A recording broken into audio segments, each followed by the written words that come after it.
اگر یہ مضمون جو ہے یہاں پہ آپ سمجھ جاتے ہیں تو بات کا مضمون بھی بخوبی جو ہے نا وہ سمجھا جا سکتا ہے، اس لیے کہ یہاں پہ رسول بذات خود موجود ہیں اور قرآن اتر رہا ہے اور قرآن تبصرہ کر رہا ہے ان تمام چیزوں پہ، تو یہ چیزیں سمجھنے میں آسانی ہو جاتی ہے۔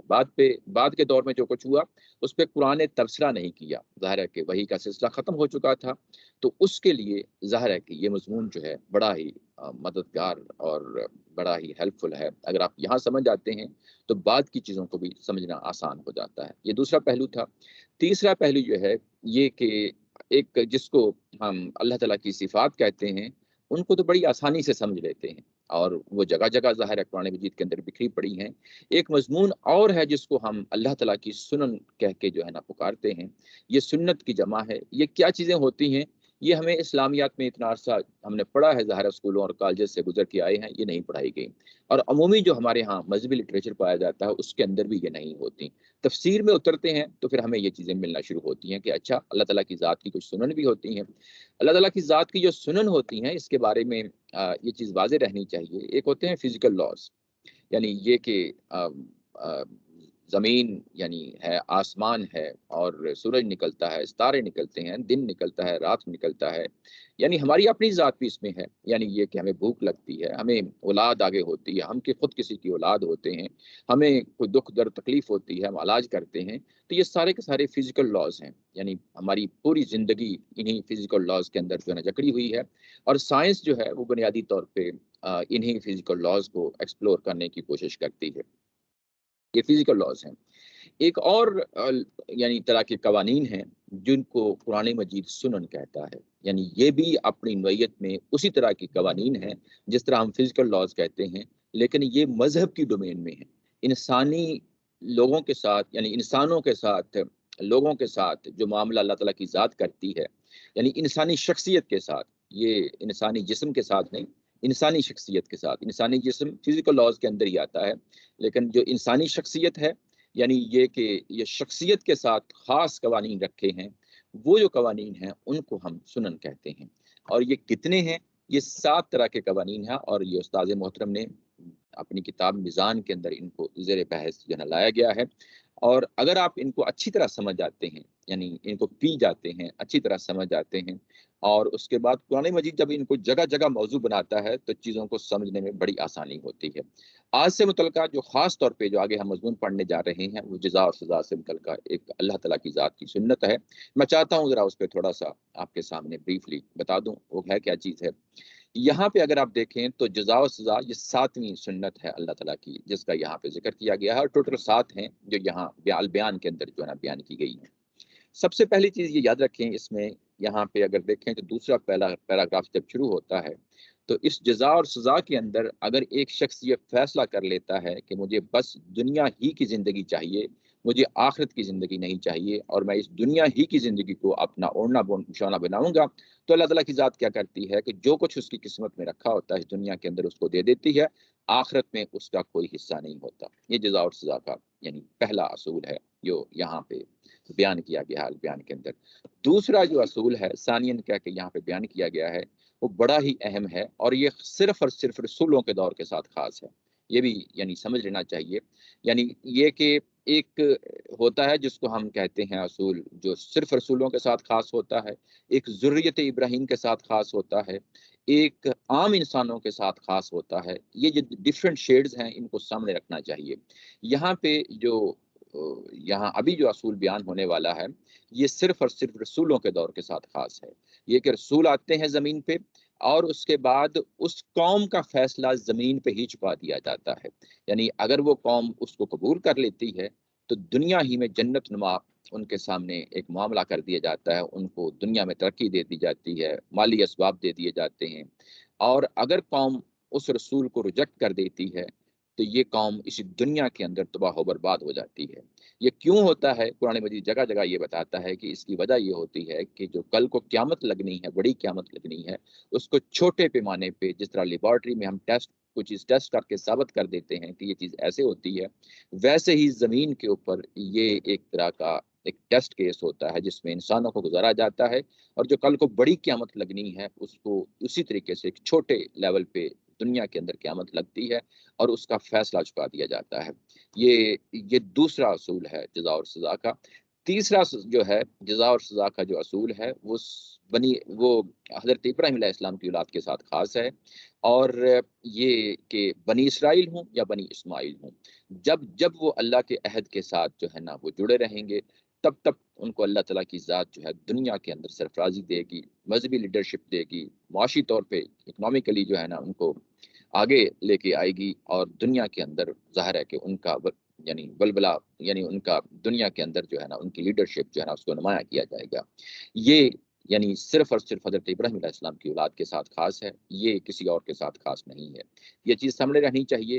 یہ چیز ہے جزا اور سزا، اگر یہ چیز سمجھ میں آ جاتی ہے تو جو آج کا مضمون ہے جو ہم پڑھنے جا رہے ہیں، یہ اس سے متعلق بڑی آسانی سے چیزوں کو یعنی ہم دیکھ سکتے ہیں۔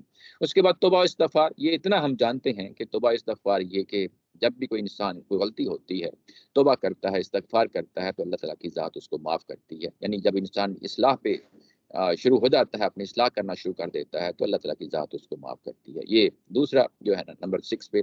نمبر 5 پہ نصرت الہی۔ نصرت الہی کیا چیز ہے؟ یہ کہ یہ نصرت الہی کا جو تصور ہے یہ صرف اور صرف جہاد کے پہلو سے ہے۔ باقی چیزیں جو ہے ظاہر ہے کہ وہ انسانی زندگی میں برکت ہوتی ہے جب مذہب کو اختیار کرتا ہے، وہ ایک مختلف پہلو ہے، لیکن یہاں پہ نصرت الہی کا جو تصور ہے یہ جہاد کے حوالے سے ہے۔ یعنی کہ کیا اللہ تعالیٰ کی ذات میدان جنگ میں بھی یعنی لوگوں کی مدد کرتی ہے؟ تو قرآن مجید بتاتا ہے کہ جی، یعنی کرتی ہے، یہ مدد کرتی ہے۔ یہ رسولوں کے ساتھ بھی خاص ہوتی ہے، اور اس کے بعد ذریت ابراہیم کے ساتھ بھی خاص ہوتی ہے، اس میں کوئی وہ فرق نہیں پڑتا۔ اس میں جو استاد محترم آیت لے کے آئے ہیں آل عمران کی، اگر آپ دیکھیں سب سے آخر میں، یہ وہی ہے جو ابھی ہم یعنی پیچھے پڑھ آئے ہیں کہ اگر تم صبر سے کام لیتے ہو، تقوی سے کام لیتے ہو، تو تمہارے پاس فوری طور پہ 5000 فرشتے اتار دوں گا۔ یعنی یہ اس کے ثبوت کے طور پہ یہاں پہ استاد محترم اس کو لے کے آئے ہیں۔ اس کے بعد ازل و نسب، ہم اس کو آج ہم پڑھیں گے، یہ ٹچ کریں گے، یہ ظاہر ہے کہ ہمارے آج کے درس میں بھی یہ چیز شامل ہے۔ ازل و نسب کیا چیز ہے؟ ازل کا مطلب ہوتا ہے معزول کر دینا، نسب کا مطلب ہوتا ہے ٹو انسٹال۔ تو یہ مطلب یہ ہے کہ قوموں کو معزول کرنا یا قوموں کو اٹھانا جو ہے، یہ بھی اللہ تعالیٰ کی جو ہے نا سنت رہی ہے، قطع نظر اس کے کہ یہ مسلم ہوں یا غیر مسلم ہوں، اس سے وہ کوئی فرق نہیں پڑتا۔ اصل چیز جو ہے وہ ہے علم و اخلاق۔ جس قوم کا علم اور اخلاق دوسری قوموں سے بڑھ جاتا ہے تو وہ قوم آٹومیٹیکلی آگے آ جاتی ہے۔ یہ آگے اس کی جو ہے نا ثبوت کے طور پہ آیات پیش کی گئی ہیں، میں نہیں جاؤں گا کیونکہ یہ ہم بریفلی ٹچ کر رہے ہیں کہ قوموں کے زوال اور قوموں کے عروج کے حوالے سے اللہ کا کیا قانون ہے۔ یہ تمام قوموں کے لیے یعنی یہ کامن سی چیز ہے۔ اس کے بعد تکلیف مالا یطاق، یہ کیا چیز ہوتی ہے کہ انسانوں کے درمیان مختلف صلاحیتوں کے لوگ ہوتے ہیں، کوئی عالم ہوتا ہے، کوئی وزیر اعظم ہوتا ہے، کوئی صدر ہوتا ہے، کوئی مزدور ہوتا ہے، کوئی ٹیچر ہوتا ہے، کوئی پروفیسر ہوتا ہے، تو کوئی ذہنی طور پہ جو ہے نا وہ اس قابل نہیں ہوتا کہ کوئی بات سمجھ سکے۔ تو یہ انسانوں کے درمیان جو صلاحیتوں کا فرق ہوتا ہے، تو اللہ تعالیٰ کی ذات کل کو جب معاملہ حساب کتاب کرے گی تو جو ان کو صلاحیتیں دی گئی تھیں اسی کی بنیاد پہ ہوگا۔ اس کو ہم تکلیف مالا یطاق کہتے ہیں۔ اس کے بعد اگلی چیز ہے وہ ہے یہ کہ یہ کافی لمبا ہے، ہدایت و ضلالت کا قانون ہے۔ یہ ہم بڑی تفصیل کے ساتھ سورہ بقرہ میں پڑھ کے آئے ہیں، اس کو میرا نہیں خیال کہ اس کو بتانے کی ضرورت ہو۔ آگے جو اس کا جو پہلا ہے یہاں پہ جو بیان کیا گیا، سوری نہیں 7 ہے، 7 اچھا،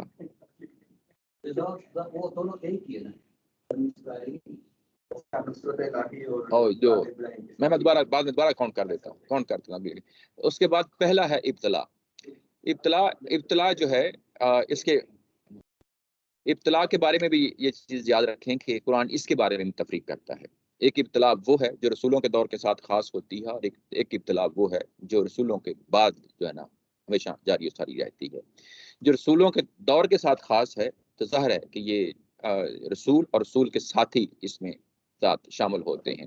رسولوں کے بعد جو چیز جاری رہتی ہے، ابتلا کا مطلب ہوتا ہے آزمائش، یعنی انسان آزمائش میں گرا ہوا ہے، مسلم ہو یا غیر مسلم ہو، اس سے کوئی فرق نہیں پڑتا۔ یہ ہر ایک کے ساتھ آزمائشیں آتی ہیں۔ یہ کیوں آتی ہیں؟ یہ قرآن مجید یہ بتاتا ہے کہ اس سے انسانوں کی صلاحیتیں نکھرتی ہیں۔ یعنی انسان جب پرابلمس کو اور ڈیفیکلٹیز کو اس کو اپرچونٹی کے طور پہ لیتا ہے تو ہوتا کیا ہے کہ اس کے بعد انسان کے اندر جو صلاحیتیں ہوتی ہیں اس کو چیلنج کے طور پہ قبول کرتی ہیں، اور اس کے بعد کوشش کرتی ہیں کہ ان سے عہد برا ہوا جائے، ان پہ جو ہے نا وہ کوئی ایسے طریقے سے حل تلاش کیا جائے. یہ انسان کے اندر فطرتاً یہ چیز رکھی ہے، اور کیونکہ انسان ان ابتلاؤں سے اور ان آزمائشوں سے گزرتا ہے تو وہ ظاہر ہے نکھرتا چلا جاتا ہے. یہ جو آزمائش ہے یہ ہمہ وقت جاری ساری رہتی ہے، لیکن ایک خاص جو ابتلا آزمائش ہے وہ صرف اور صرف رسولوں کے دور کے ساتھ خاص ہے. وہ یعنی کون سا اس کا حوالہ جو ہے نا ہم پیچھے پڑھ آئے ہیں سورہ بقرہ کے اندر، میں آپ کے سامنے دوبارہ یہاں پہ جو نوٹ کیا ہوا ہے بتا دیتا ہوں. وَلَنَبْلُوَنَّكُمْ بِشَيْءٍ مِّنَ الْخَوْفِ وَالْجُوعِ وَنَقْصٍ مِّنَ الْأَمْوَالِ وَالْأَنفُسِ وَالثَّمَرَاتِ وَبَشِّرِ الصَّابِرِينَ الَّذِينَ إِذَا أَصَابَتْهُم مُّصِيبَةٌ قَالُوا إِنَّا لِلَّهِ وَإِنَّا إِلَيْهِ راجعون. یہاں پہ وَلَنَبْلُوَنَّكُمْ کا لفظ آیا ہے، ہم لازمی طور پہ آزمائیں گے. یعنی یہ جب لازمی طور پہ کہا گیا ہے، کن کو آزمائیں گے؟ صحابہ اکرام کو آزمائیں گے. تو یہ رسولوں کے دور کے ساتھ خاص ہے کہ جب ان کو کہا گیا کہ ہم تمہیں لازمی طور پہ آزمائیں گے. ان آزمائشوں میں کیا ہے؟ خوف ہوگا، بھوک ہوگی، مال کا نقصان ہوگا، فصلیں ہوں گی، اور اس کے بعد اس میں اموات بھی ہوں گی. اور اصل جو ہے وہ یہ کہ ان سب چیزوں کے اگینسٹ جو بات آنی ہے وہ آنی ہے اِنَّا لِلَّهِ وَإِنَّا إِلَيْهِ راجعون. یہ ہے جو صحابہ اکرام سے توقع رکھی گئی تھی کہ تم نے اس مقام پہ کھڑے ہونا ہے. یہ بڑا اہم مضمون ہے. میں آپ کو پھر سے یعنی جتنے بھی ہیں ان کے ہیڈنگ جو ہے نا بتا دیتا ہوں کیا ہے. نمبر 1 پہ جو ہے وہ ہے جس کو ہم ابتلا کہہ رہے ہیں. نمبر 1 پہ ابتلا ہے. ابتلا کا مطلب آزمائش ہے. نمبر 2 پہ ہدایت و ضلالت ہے. ہدایت و ضلالت یہ ہدایت و ضلالت. اس کے بعد نمبر 3 پہ تکلیف مالا یطاق ہے. نمبر 4 پہ عزل و نصب ہے. نمبر 5 پہ نصرت الہی ہے. نمبر 6 پہ توبہ و استغفار ہے. اور نمبر 7 پہ جزا و سزا ہے. یعنی اگر آپ ان کی جو معنی اور مفہوم ہے اگر آپ سمجھ جاتے ہیں تو قرآن مجید کے بہت سارے مضامین جو ہے وہ آسانی سے اس کو آپ حل کر سکتے ہیں. اب ہم آتے ہیں آج کے مضمون کے حوالے سے. آج کا جو مضمون تھا یہ آغاز کہاں سے ہوا تھا اس کو بھی پیچھے سے دیکھ لیتے ہیں. یہ کہا گیا کہ یعنی یہ جو تمہارے ساتھ واقعہ پیش آیا ہے غزوہ احد کا، یہ جب آغاز ہوا ہے تو میں آپ کے سامنے وہ جو بات آغاز میں کہی تھی وہ بھی سامنے رہنی چاہیے. وہ یہ کہ نبی محترم صلی اللہ علیہ وسلم نے آیت نمبر 121 میں کہ جب گھر سے نکلے ہیں تو ایک سرگرمی دکھائی ہے، ایک یعنی باہر نکلنے میں، اور اس کے بعد صحابہ اکرام کو صف بندی کرنے میں، اور وہاں پہ مورچہ جو لگا ہے یعنی دونوں طرفوں سے جو فوجیں آپس میں ٹکرائی ہیں، وہاں اس کے لیے اس کا آغاز 121 میں بتایا گیا. اس کے بعد فوری طور پہ بتایا گیا کہ اچھا اس کے بعد 2 فریق تھے جن کے قدم لڑکھڑا گئے. یہ جو قدم لڑکھڑا جانا ہے یہ بیک گراؤنڈ ہے پورا. یعنی جب بھی کوئی واقعہ بیان کرتا ہے قرآن مجید کا تو جو ابتدائی آیات ہوتی ہیں وہ بڑی اہم ہوتی ہیں. اگر آپ ان کو سمجھ جاتے ہیں تو اس میں کیا ہوتا ہے، اس میں ہمیں ڈائریکشن کا پتہ چل جاتا ہے، مخاطبین کا پتہ چل جاتا ہے. یہاں مخاطبین کون سے ہیں؟ اصل یہ کہ جن کے قدم ڈگمگائے ہیں، جن کے قدم ڈگمگائے ہیں وہ ہے جن کے آگے پورا اثرات پھیلے ہیں اس پوری واقعہ پہ، اس پورے واقعے پہ جو ان کے اثرات جو ہے نا آگے پھیلے ہیں. اب اسی کنٹیکسٹ میں ہم سب چیزیں سمجھنے کی کوشش کریں گے. جب وہ اثرات پھیلے ہیں تو ظاہر ہے صحابہ اکرام کی جماعت ہے آگے، اس میں پھر ابو بکر صدیق بھی ہوں گے، عمر بھی ہوں گے، چوٹی کے لوگ ہوں گے جو اولین مسلم ہیں. اور ظاہر ہے کہ کیا ہم ان کو بھی شامل کر لیں گے؟ تو جب ہم بات کریں گے جنرلائز طریقے سے بات کریں گے تو کنٹیکسٹ ہمیشہ یہی ہوگا کہ طائفتان منکم ان تفشلا. کنٹیکسٹ یہی ہوگا کہ اصل یہ ان کے جو اثرات ہیں وہ اثرات ہیں جن کی وجہ سے آگے سارے مسائل پیدا ہوتے ہیں. اور جب یہ شروع کی چیزیں آپ سمجھ جاتے ہیں تو آگے پھر جو ہے وہ جب مخاطب طے ہو جاتا ہے، کنٹیکسٹ طے ہو جاتا ہے، مسئلے مسائل طے ہو جاتے ہیں. اس میں ایک اور پہلو ہے جو شروع کی آیات میں بتایا گیا ہے، وہ یہ ہے کہ تمہیں مدد پہنچنی تھی اور وہ مدد پہنچی. وہ 3000 کی تھی، 5000 فرشتوں کی تھی. اور اصل چیز یہ تھی کہ تمہیں صبر سے کام لینا تھا، تقوی سے کام لینا تھا، رسول کے احکامات کی پابندی کرنی تھی، اللہ کے احکامات کی پابندی کرنی تھی، تمہیں شکر کے مقام پہ کھڑے ہونا چاہیے تھا. یہ وہ مضامین ہیں جن کو یہاں پہ بیان کیا گیا ہے.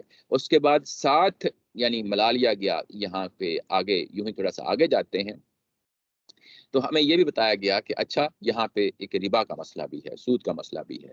قرآن مجید کیا کرتا ہے کہ جو چیزیں میدان جنگ کی ہوتی ہیں